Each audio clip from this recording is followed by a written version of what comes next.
আসসালামু আলাইকুম।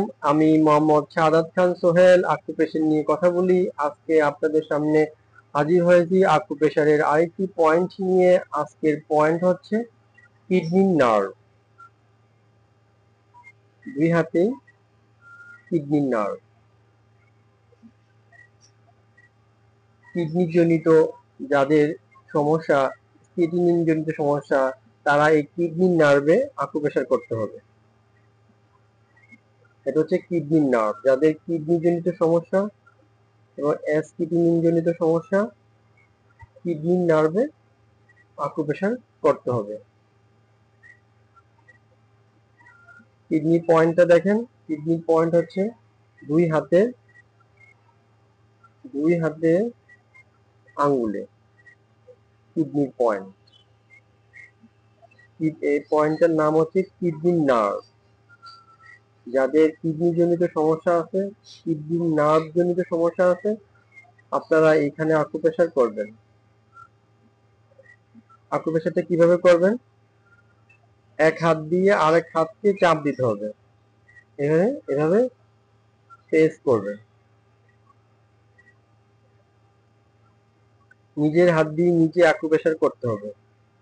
তাহলে এখানে পেইন আছে কিনা, ব্যথা আছে কিনা আপনি নিজে টের পাবেন বা অনুভব করতে পারবেন যে আমার এখানে ব্যথা আছে।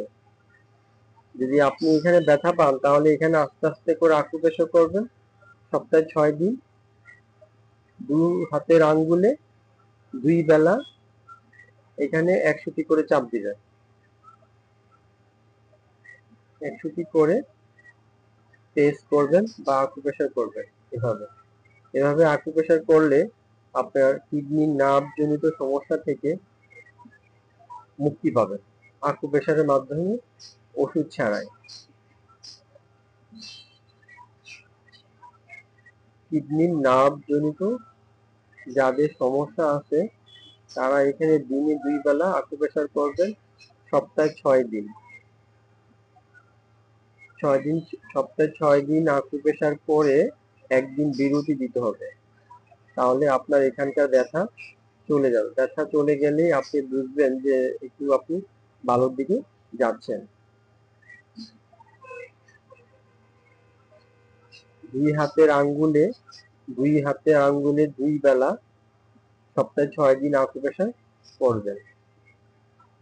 কিডনি নার্ভটা একটু ভালো করে চাপ দিবেন, এখানে স্পেস করেন। হ্যাঁ, এভাবে স্পেস করেন, দেখবেন একটু মিষ্টি ব্যথা আছে। এই মিষ্টি ব্যথার জায়গায় ভালোভাবে আকুপ্রেশার করবেন। নিয়মিত আকুপ্রেশার করতে হবে। ভিডিওতে দেখানো পয়েন্টে নিয়মিত আকুপ্রেশার করতে হবে। সপ্তাহে 6 দিন, দিনে 2 বেলা 2 হাতের আঙ্গুলে 100টি করে প্রেস করবেন, চাপ দিবেন বা আকুপ্রেশার করবেন। নিজের হাতে চাপ দিবেন, নিজের হাতের আঙ্গুলে এভাবে আকুপ্রেশার করবেন। নিয়মিত আকুপ্রেশার করতে হবে, তাহলে আপনি কিডনি জনিত নার্ভ সমস্যা থেকে বেরিয়ে আসতে পারবেন। নার্ভ জনিত সমস্যা থেকে আকুপ্রেশার করে বেরিয়ে আসতে পারবেন। ধন্যবাদ, ভালো থাকবেন। যাদের মাঝে আমার এই ভিডিওটি ভালো লাগছে তারা আমাকে লাইক দিবেন, এবং যাদের বুঝতে অসুবিধা হচ্ছে তারা আমাকে কমেন্ট করবেন, এবং যাদের এই কিডনি নার্ভ জনিত সমস্যা আছে তাদের মাঝে আমার এই ভিডিওটি বিলিয়ে দিবেন। ধন্যবাদ, ভালো থাকবেন।